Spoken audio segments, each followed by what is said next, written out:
네, 안녕하세요. 네, 이제 PMP 개요 이제 첫 시간 했고요. 3시간 단위로 1강 했고 이제 나머지 2분의 2, 3시간 오늘 진행을 합니다.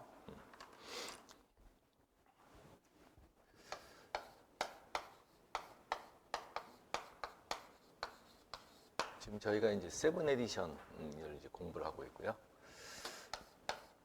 프로젝트 관리의 개요. 자, 이제 지난 시간에 이제 3시간 이제 절반 했고요. 오늘 이제 나머지 2분의 2 해당하는 내용이고요.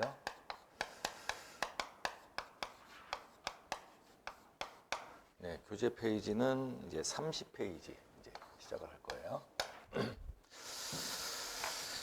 자, 그래서 지난 시간에 저희가 이제 프로젝트에 대한 주요 용어와 개념, 가치 인도 시스템 관련돼서 포트폴리오, 그 다음에 프로그램, 그 다음에 거기에 따른 프로젝트. 그래서 이제 포트폴리오 관리 개념 배우셨고요. 프로젝트 매니저, 프로젝트 스폰서, 그 다음에 PMO, 그죠? 역할들 쭉 이제 학습을 했어요. 그 다음에 애자일 프로젝트에 맞춰가지고 신규 개념들 여기까지 이제 학습을 했고, 오늘 이제 30페이지입니다. 자, 저희가 지난 시간에도 공부를 했습니다만은 우리가 공부하는 건 PMP는 자격증 이름이고 PMBOK라고 하는 프로젝트 매니지먼트 바디 오브 널리지를 공부를 하고 있는데, 자, 여기서 이제 저희가 시스템 for value delivery 라는 개념으로 지난 시간에 공부를 했었죠. 그래서 이제 프로젝트를 진행을 하게 되면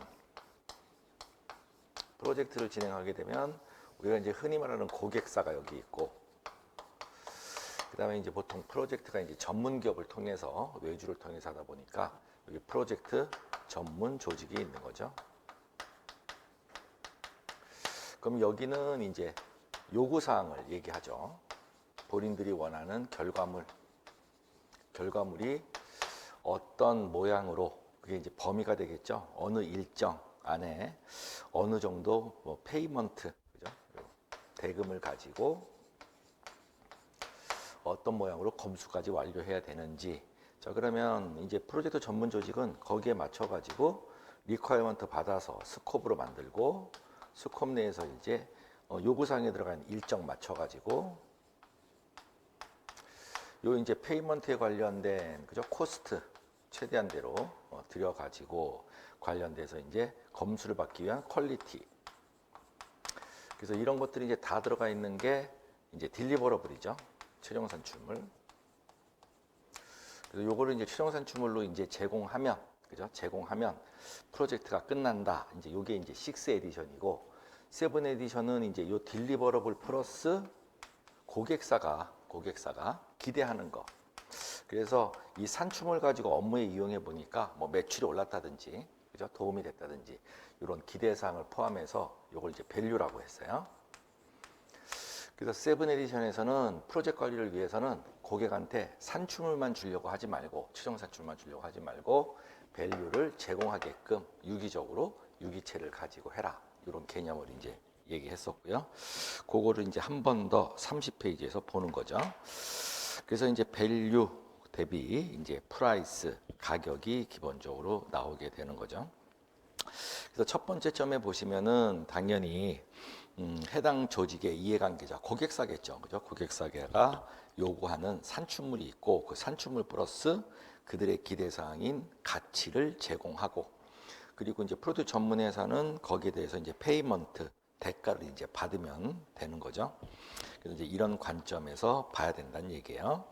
자, 2번에 보시면, 저 근데 프로젝트의 특성상 보게 되면, 자, 프로젝트에 영향을 미칠 수 있는 여러 가지 환경 등이다. 그래서 프로젝트 할 때 여러 가지 환경 등이 있는데, 이러한 환경은 프로젝트에 유리할 수도 있고 불리할 수도 있다. 이런 얘기가 이제 되고 있는 거죠.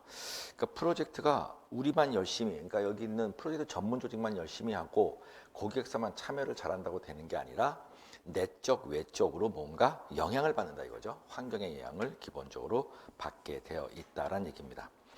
그러면 어떤 환경의 영향인지 31페이지에 보시면은, 자, 1번 내부적인 환경이 이제 들어가는 거죠. 그래서 이제 조직의 내부 환경 요인입니다. 내부 환경 요인. 조직 그 자체의 특성이고요. 그다음에 그 회사가 그죠? 고객사가 포트폴리오 프로그램, 다른 프로젝트 뭐 이런 것들을 동시다발적으로 하고 있는 건지 아니면 단위 프로젝트만 하고 있는 건지 뭐 이런 것들. 그다음에 관련돼 가지고 실무 사례 등에 대한 내부 지식이라고 하죠. 지식들. 보통 이제 역량들을 기본적으로 얘기를 하고 있는 거죠. 그러면 우리가 프로젝트를 할 때 환경이 있다. 그럼 이 프로젝트의 환경이다 보니까 고객사도 내적 환경이 있고 이제 프로젝트 전문 조직도 내적 환경이 있는 건데 그럼 이제 고객사가 이 프로젝트를 하나의 우리가 맡은 게 단위 프로젝트인지 우리가 맡은 게 프로그램 단위로 프로젝트가 묶여 있는 건지 아니면 3년 차, 5년 차까지 해서 포트폴리오 방법으로 하고 있는 건지에 따라서 요구사항이 내적으로 다른 거고요. 그다음에 고객사도 결국 참여를 열심히 해줄 때 이 사람들의 지식, 역량이 어느 정도 되느냐는 물론이고 프로젝트 전문 조직의 지식이나 역량 이것도 영향을 받겠죠. 그죠? 어느 정도 전문성이 있느냐 없느냐 이런 것들이 보통 내부적인 환경이 되는 거고 거기에 따라서 이제 프로젝트가 어떻게 진행될지는 달라질 수 있다는 얘기고요. 유리하거나 불리하게 작용할 수 있다는 얘기예요. 자, 32페이지에 보시면 2번 외부 환경이죠. 자, 외부 환경은 프로젝트를 할 때 이 프로젝트의 성과, 결과겠죠. 이거를 개선할 수도 있고 제약 조건이 될 수 있는 여러 가지 예가 있을 텐데 자, 그 중에서도 이제 첫 번째 한 칸 띄고 보시면 현재의 시장 상황이랄지 시장 상황 중에 경쟁 업체랄지 시장 점유율이랄지 브랜드 인지도랄지 기술 동향 이런 것들이 외부적이다 이런 얘기가 되는 거죠. 자, 그러면 예를 들어서 여기 이제 고객사도 경쟁사가 이렇게 있죠. 경쟁사가 이렇게 있고 우리 프로젝트 전문 조직도 이렇게 경쟁사가 이렇게 있게 되겠죠. 그죠? 그러면 우리가 예를 들어서 이제 기본적으로 프로젝트를 공개 입찰 방식으로 해가지고 이제 낙찰을 받아서 하잖아요, 보통.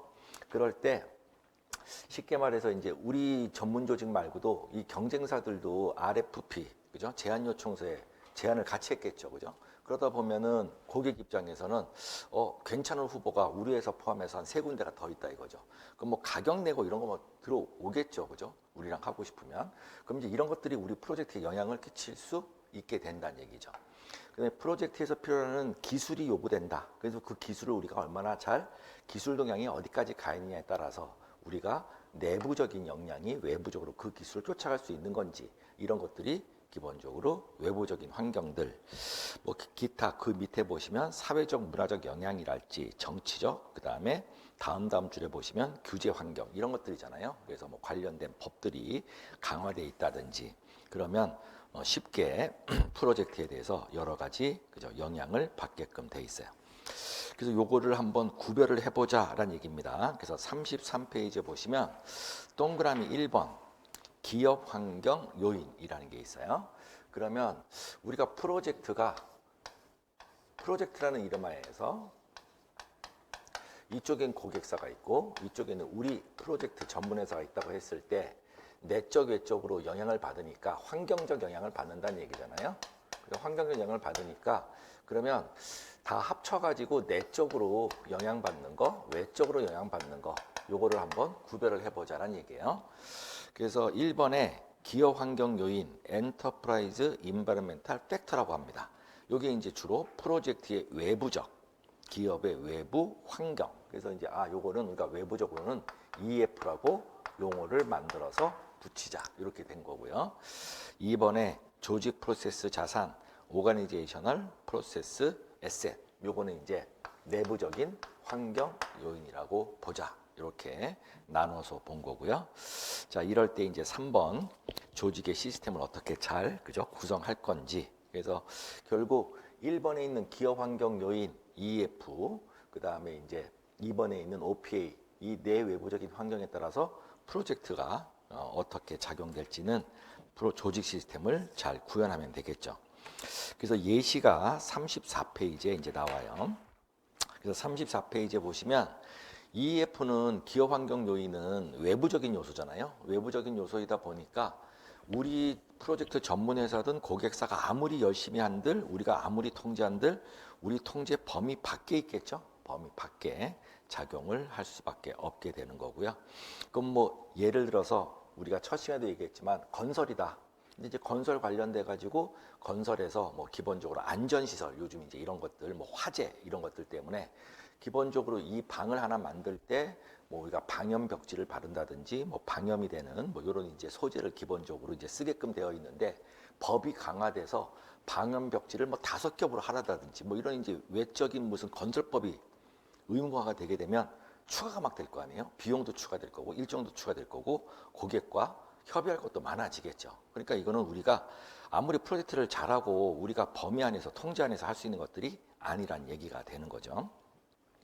그래서 그런 특징이 기본적으로 있고요. 그 다음에 35페이지에 보시면 OPA는 이제 우리가 갖고 있는 지식이나 그 다음에 고객사가 갖고 있는 역량들이니까 이건 충분히 우리가 통제 범위 내에 있는 거죠. 통제 범위 내에 있으니까 거기 바로 밑에 줄 근거에 보시면은 우리 프로젝트 전문 회사가 갖고 있는 프로젝트 방법론이랄지 프로젝트에 대한 정책 절차랄지 뭐 지식 기반이랄지 또 고객사도 거기에 맞춰서 고객사도 프로젝트 많이 하니까 프로젝트 뭐 규정 같은 거 있겠죠. 그죠? 이들의 역량, 지식 이런 것들이 충분히 통제 범위 안에서 존재할 수 있게 되겠죠.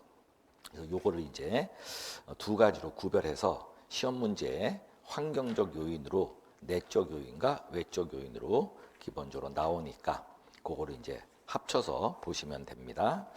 자, 그러면 지금까지 배운 내용을 37페이지의 그림에 보시면 정리가 이제 돼 있어요. 정리.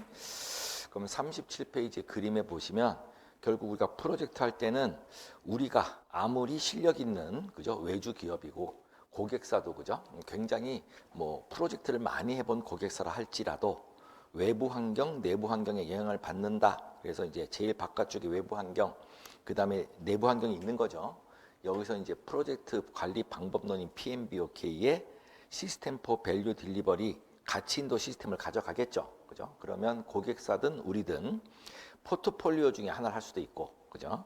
프로그램 중에 하나를 할 수도 있고, 아니면 단위 프로젝트를 할 수도 있겠죠. 그죠? 그러면서 이제 프로젝트 매니저, 스폰서, PMO의 역할들이 들어가 있고, 프로젝트가 끝나면 업무를 이용하는 운영으로 넘어간다. 그죠? 그래서 이렇게 전체적인 그림을 가져가고 있는 거죠. 그래서 그거를 이제 부가적으로 설명하는 게 38페이지 추가적인 그림이니까 확인하시면 되고요. 39페이지도 마찬가지로 그렇게 내용을 참고하시면 됩니다. 자, 40페이지요. 자, 40페이지에서 이제 세븐 에디션으로 바뀌면서 이제 새로 나온 용어인데 그 1번이라고 쓴 제일 위에 이렇게 이제 중요 표시가 되어 있잖아요. 여기서 이제 어떤 개념이 나왔냐면 이제 거버넌스라는 개념이 나왔어요. 거버넌스 시스템이라고 40페이지에 써 있죠. 그러면 1번 거버넌스 시스템이라는 게 뭐냐? 자, 우리가 프로젝트를 하는 방법론 전체를 시스템 포 밸류 딜리버리 가치 인도 시스템이라고 이름을 지었고요.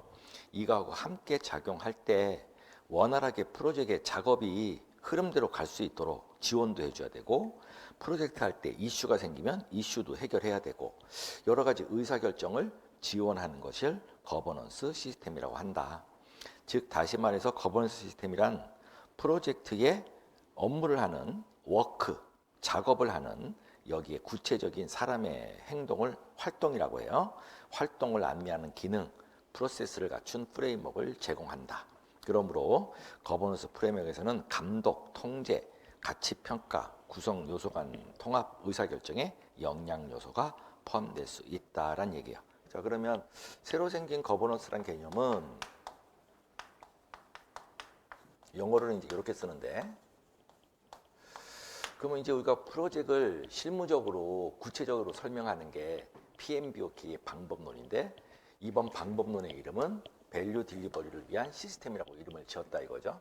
자, 그럴 때 프로젝트를 자, 고객사도 우리 회사를 선정했죠.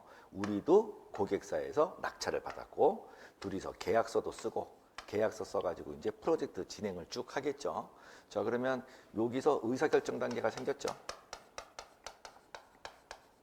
자, 이 의사결정을 통해서 이제 계약이 맺어졌고요. 계약이 맺어서 프로젝트가 이제 진행이 되겠죠.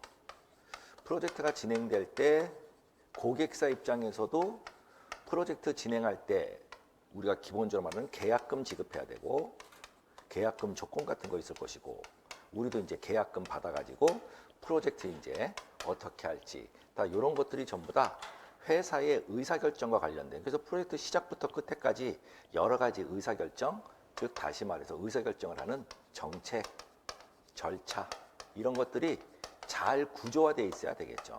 그래서 이제 프로젝트를 아무렇게나 하는 게 아니라 뭐 우리 프로젝트 전문 조직은 당연히 거버넌스가 잘 돼 있겠죠. 왜냐하면 의사결정 체계가 여러 고객사를 대상으로 해가지고 프로젝트만 전문으로 하다 보니까 뭐지 우리 회사의 프로젝트 스폰서도 구성이 돼 있고 PMO도 구성돼 있고 PM도 풀에 들어가 있고 이렇게 했을 때 이제 프로젝트 계약할 때는 어떻게 해야 되고 고객할 때 잔금 받을 때는 어떻게 해야 되고 계약금 받을 때는 어떻게 해야 되고 그 다음에 뭐 3개월에 한 번씩 이슈 회의 같은 거 할 때는 뭘 발표해야 되고 이런 의사결정이나 업무하는 거에 대한 전반적인 체계가 잡혀져 있는 게 거버넌스가 되어 있죠. 근데 이제 고객사도 마찬가지로 거버넌스가 좀 갖춰져야지만이 우리랑 그죠? 융합이 잘 될 수 있겠다라고 해서 거버넌스라는 개념을 만들어낸 겁니다. 그래서 거버넌스 개념을 그럼 정리를 해보면 41페이지처럼 정리를 했다 이거예요. 그러면 결국 PMBOK는요 여러분들이 우리가 이제 지난 시간에 약간 우스갯소리로 이쪽을 갑사라고 하고 이쪽을 을사라고 이제 말씀을 드렸었는데 PMBOK가 갑사에서 많이 따겠어요? 을사에서 많이 따겠어요? 당연히 을사죠. 왜냐하면 프로젝트를 전문으로 한다. ISO 21500이라는 국제표준 마크를 갖고 있는 PMBOK를 기반으로 하는 PMP 자격증을 갖고 있는 전문 인력이 있다. 이러다 보니까 많이 딸 거 아니에요. 그래서 주로 이제 내용이 을사 중심으로 기본적으로 되어 있다 보니까 그럼 이제 우리 회사도 고객사에서 프로젝트를 할 때 단위 프로젝트만 맡아서 하는 경우도 있겠지만 프로젝트를 몇 개 붙인 프로그램 단위를 하는 것도 있겠죠. 그리고 여러분들 보시면 뭐 왜 신한은행 같으면 신한 DS, 뭐 이제 국민은행 같으면 국민 DT 이렇게 있잖아요. 이런 데는 이제 그쪽만 보통 고객을 상대로 하잖아요. 회사는 다를 경우. 그럴 경우에는 국민은행 차세대 5년 차, 뭐 신한은행 그죠? 차세대 3년 차 이런 것들 진행하잖아요. 그러면 걔는 무슨 구조냐면은 바로 포트폴리오 구조를 가지고 진행을 하겠죠. 여러 프로젝트를 나눠서 이렇게. 그래서 을사 위주로 보자면 결국 거버넌스라는 의사결정 체계가 하나의 프로젝트, 묶여져 있는 프로그램, 전체의 3년차, 5년차에 관련된 프로그램과 프로젝트를 합친 프로그램 개념의 이런 구조, 이 구조에 따라서 프로젝트, 프로그램, 그 다음에 포트폴리오별로 PM, 스폰서, PMO 이런 역할들이 이제 의사결정 체계가 딱 정해져 있는 거잖아요. 템플릿도 쫙 정해져 있고 이런 것들을 기본적으로 얘기한다라고 생각하시면 돼요.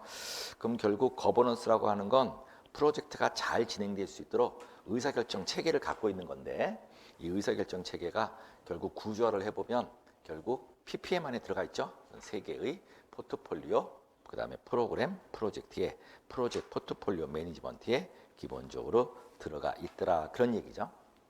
이렇게 정리하시면 됩니다.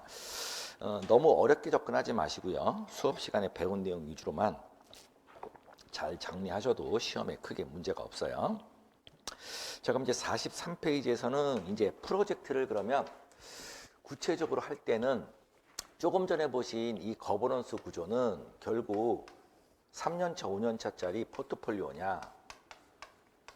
자, 여기도 의사결정 체계가 있겠죠. 구조, 템플릿, 어떻게 하는 방법 이런 것들 다 있을 것이고 여기에 이제 프로젝트들을 합쳐가지고 이렇게 함께 진행해야 되는 프로그램 단위도 있고 그 다음에 아예 그냥 한 개 프로젝트만 하고 있는 이 프로젝트도 있을 거예요.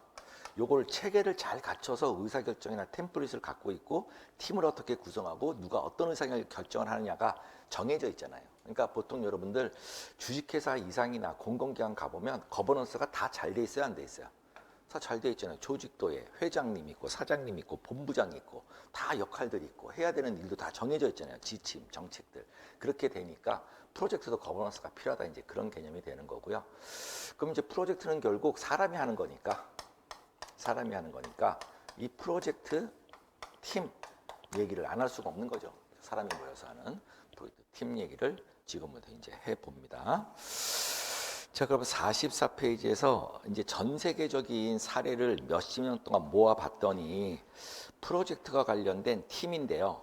우리나라 사람들은 팀이라고 하고요. 서양 애들은 팀이라고 안 그러고 펑션이라고 합니다. 펑션. 이게 이제 용어의 차이예요.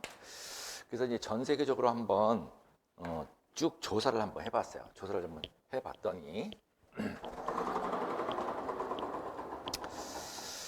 자, 프로젝트는요 두 가지 경우겠죠. 어떻게 두 가지 경우냐? 자체적으로 사내에서 자체적으로 하는 프로젝트도 있을 수 있죠. 자체적으로 하는 프로젝트. 왜냐하면 회사 안에서 회사 인원 등의 펑션, 팀을 이루고 하는 경우도 있겠죠. 그죠? 자, 그 다음에 이제 자체적으로 하기보다는 그 말 그대로 이제 외주를 써서 아웃소싱을 써서 전문 회사를 하는 경우도 있겠죠. 근데 뭐 프로젝트의 규모라든지 복잡성을 봤을 때 주로 이제 외주에 아웃소싱을 주는 쪽, 이런 쪽이 훨씬 많잖아요. 그죠? 이제 두 가지 경우는 다 있을 수 있어요. 자, 이럴 때 프로젝트 팀, 이제 펑션이라고 했어요. 펑션의 구성을 한번 봤어요. 구성을 쭉 이제 PMP 협회가 얘를 이제 쭉 기본적으로 구성을 하는 걸, 내용을 봤어요. 자, 그랬더니 이렇게 구성이 되더라는 얘기입니다. 이렇게 구성이 되더라는 얘기예요. 그래서 이제 그림으로도 기본적으로 나와 있는데, 자, 여기 보시면 펑션, 그 다음에 이제 프로젝트 오리엔티드 이렇게 돼 있어요.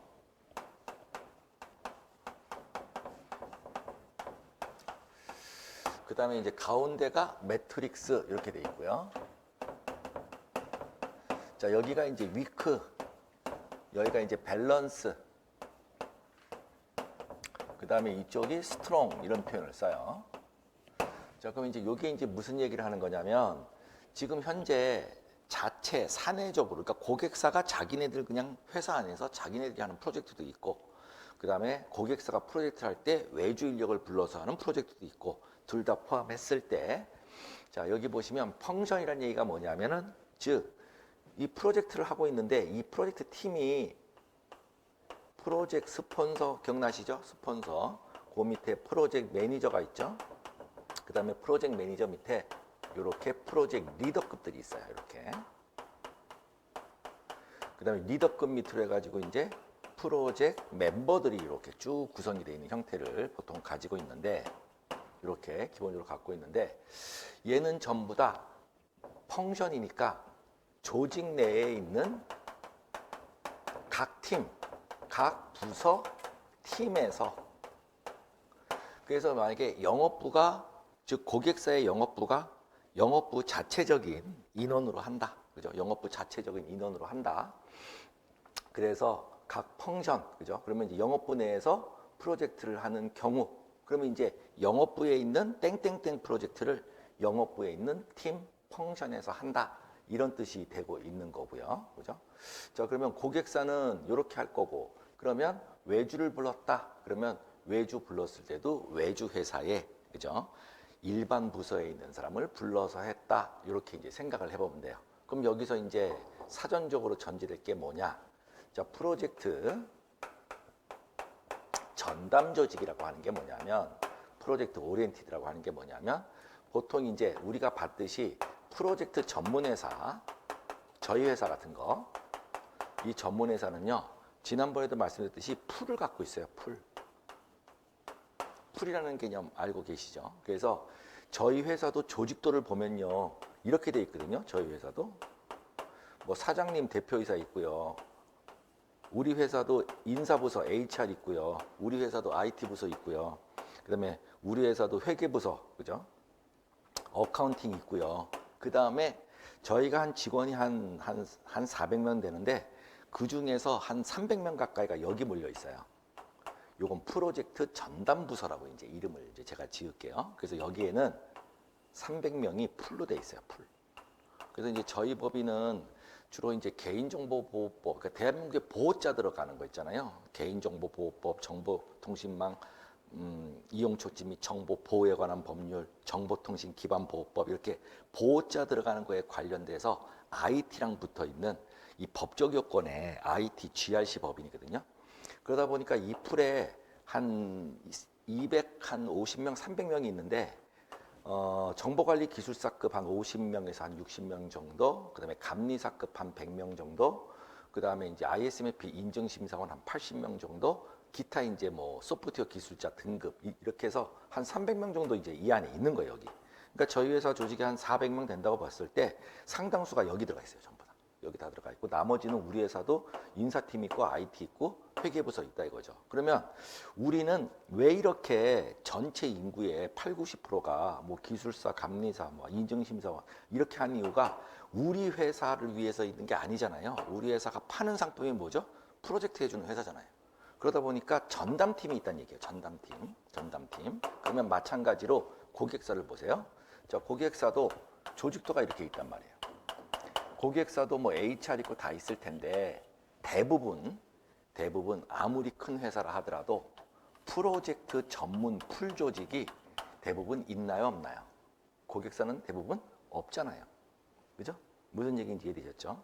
자, 그래서 고객사를 얘기하든 우리 회사를 얘기하든 다 포함되는 건데 여러분들이 생각을 단순하게 할수록 시험 문제 공부하기가 좋으니까 이쪽 위주로 공부를 하자면, 그죠? 이쪽 위주로 공부를 하자면 우리가 외주고요. 고객사 들어갈 때 이 프로젝트 전담 풀, 이 사람들이 프로젝트 팀을 꾸려서 고객사에 들어가죠.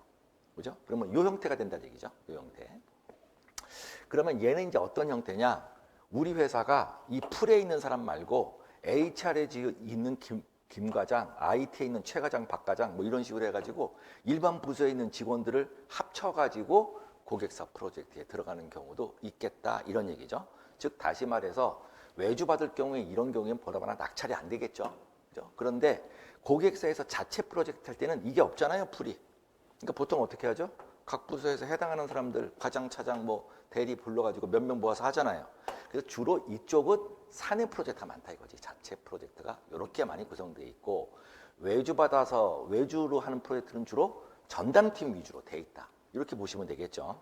자, 그러면 매트릭스는 뭐냐? 펑션과 프로젝트가 섞여 있는 걸 매트릭스라고 얘기해요. 여러분들 엑셀 차트 보시면 행과 열이 합쳐져 있잖아요. 그럼 합쳐져 있다는 얘기가 뭐냐면 우리가 고객사에 들어갈 때 말이죠. 요번에 한 80명 들어간다고 할게요. 자, 80명 들어갈 때 실제 70명에서 72명만 이 전담 풀에 있는 직원이고요. 원가 계산할 때는 우리 회사에 여기 어카운팅 부서에 회계사가 있어요. 회계사가 투입을 해가지고 원가 계산 한두 달 하고 다시 들어와요. 무슨 얘기인지 이해되셨죠? 그 다음에 우리 회사에 여기 IT 중에 QA라고 퀄리티 어슈런스 하는 원래 기능이 있어요. 그럼 요거 우리가 프로젝트 중간중간에 하면서 퀄리티 검증할 때 IT 시스템이나 이런 것들 주로 이제 GRC 쪽이니까 거버넌스, 리스크 매니지먼트, 내부 통제나 IT 통제 쪽 이런 쪽 이제 시스템도 같이 하는데 그런 것들 할 때 여기 있는 QA팀이 프로젝트 후반에 들어와서 한두 달 일하고 나가기도 하는 거죠. 그러니까 이런 경우에는 이렇게 섞인다 이거죠. 이렇게 섞일 경우가 있겠죠. 그렇죠? 왜냐하면 우리 입장에선 풀 말고 일반 부서가 섞이는 경우. 자, 그럴 때 만약에 섞이는 비율이 이쪽이 풀 쪽이 만약 10명이라고 그러면 8명 정도 있고 일반 팀에서 2명 2대 8이면 스트롱이고요. 거꾸로 8대 2면은 위크가 되는 거고 5대 5면은 밸런스라고 보는 거죠. 밸런스라고 이런 형태를 가지고 있게 되겠죠. 그래서 대부분 여러분들이 이제 뭐 외주 써서 보시면 아시겠지만 외주 써서 외주에서 들어오는 프로젝트 인력 보면 100% 풀에서 들어오는 경우는 거의 없고요. 그죠? 한 90% 정도는 전담팀이고 나머지 한 10여 프로는 그 회사 일반 부서에서 역할 맡아가지고 중간에 왔다가 들어갔다 나왔다 하는 이제 그런 역할을 하고 있는 이 형태가 가장 많아요. 근데 시험 문제는 어디에 포인트가 있냐면 시험 문제 포인트는 요거예요. 자, 이럴 때 프로젝트 매니저의 파워라고 하죠. 우리 흔히 권한이라고 하는데 프로젝트 매니저의 권한이 어떻게 형성되어 있느냐가 이제 시험 문제 요소인데 자, 그 교재도 있듯이 이렇게 구성되는 게 일반적이란 얘기겠죠. 자, 여기는 프로젝트 전담팀이에요. 그러니까 의사가 전부 다 전담팀으로 구성되어 있고요. 전담팀에 PM이 있겠죠. 그러면 PM과 밑에 있는 리더하고 멤버는 PM의 권한이 세요, 안 세요? 당연히 세겠죠. 전담팀으로 구성되어 있는 거기니까.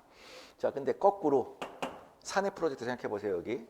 자, 뭐 총무이사님이 PM하고 각 부서에서 쭉 모으죠. 그죠? 자, 그러면 여기 있는 직원들 정말 PM의 권한이 세다고 생각해요?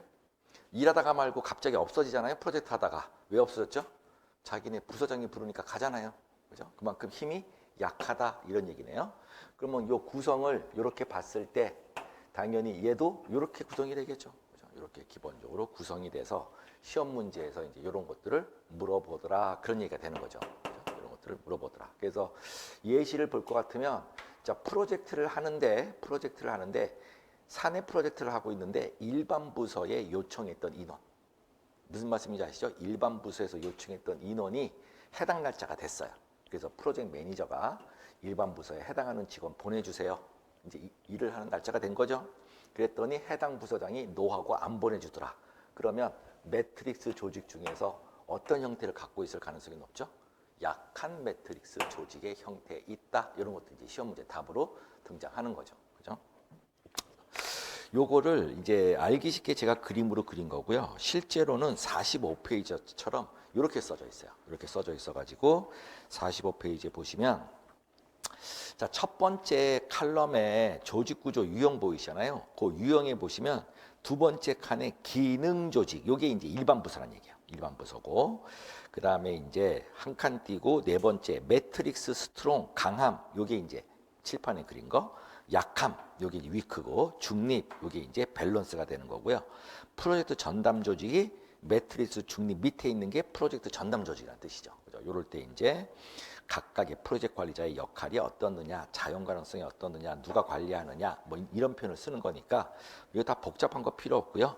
조금 전에 설명드린 거 그거 위주로 보시면 되고 얘를 이제 영문으로는 46페이지에 이렇게 써져 있더라. 그냥 참고만 하시면 되는 내용이 되는 거죠. 자, 그럼 이제 여러분들이 기본적으로 이제 프로젝트의 팀 구성, 펑션 구성이 어떻게 되어 있느냐, 그죠? 요 내용 보셨고, 그 다음에 48페이지. 자, 우리 48페이지는 지난 시간에 자, 실제 프로젝트가 시작이 되면은 의사 입장에서는 스폰서, 매니저, 프로젝트 리더, 멤버 이렇게 구성되죠. 자, 그런데 우리 PMO라는 존재가 있었죠. PMO는 프로젝트, 자 여기에도 하나의 프로젝트인데 우리가 고객사에서 프로그램을 맡았어요. 그러니까 고객사에서는 3개 프로젝트를 연계를 하래요. 3개 프로젝트를 연결하라고 했기 때문에 이 3개 프로젝트를 연계했을 때 어떤 현상이 생기냐면 스폰서 김씨, 스폰서 최씨, 스폰서 박씨가 같은 회사인데도 불구하고 나눠서 들어갈 수도 있겠죠. 하고 있는 분야가 전부 다 틀릴 테니까 3개. 그래서 요거를 중지하려면 프로그램급 이상이면 중지하려면 누가 필요한 거예요? PMO가 필요한 거죠. 그냥 단순한 하나의 프로젝트는 누가 좌지우지하면 되는 거예요? 스폰서가 알아서 하는 거고, 그죠? 그런데 프로그램급이 되면은 이제 스폰서가 각각이잖아요. 그죠? PM도 다 각각이 되는 거고, 그러다 보면 이제 이걸 중지하는 PMO, 그리고 중지하는 PMO가 있고, 그 다음에 지난 시간에 배웠듯이 그 첫 줄에 나와 있듯이 거버넌스 프로세스, 다시 말해서 템플릿 제공하고 정책 만들고 의사결정 체계 만들고 이런 거잖아요. 이런 것들을 표준화하고 방법론도 만들어주고 도구 및 기법도 공유해주고 뭐 이런 것들이잖아요. 이게 이제 PMO의 역할이에요. 그래서 PMO는 크게 조사를 해보니까 3가지 형태의 유형이 있더라라는 얘기예요. 동그라미 2번에 보시면 서포티브한 PMO가 있고 2번 컨트롤링하는 PMO가 있고 3번 디렉티브한 PMO가 있더라라는 얘기예요. 그럼 이제 PMO가 쉽게 말해서 프로젝트 여러 개 묶인 거 중지하는 거잖아요. 그러다 보니까 1번 지원적, 주로 상의적이고 논의적이면서 통제는 강하게 안 하고 스폰서들 지원해 주는 거죠. PM들 지원해 주는 성격이고 2번이 컨트롤링이니까 아주 그냥 본사에서 딱 앉아가지고 스폰서부터 PM까지 막 괴롭히는 거죠. 이렇게 해야 된다, 저렇게 해야 된다. 표준 맞춰야 된다. 뭐 이렇게 옆에 팀하고 맞춰줘라. 막 이런 것들. 거기에 이제 통제가 중간 정도 가는 거고 3번은 아예 지시적이라고 해서요. 스폰서보다 자기가 더 위에 있다 이거죠. 쉽게 말해서 이제 스폰서들 다 묶어가지고 내 통제에 따라라. 표준대로 따라라. 거버넌스대로 해라. 이렇게 이제 3가지 유형이 있더라. 얘는 이제 프로젝트의 성격에 따라 달라질 수 있는 거고요. 그래서 정리를 한번 해봤어요. 밑에 PMO하고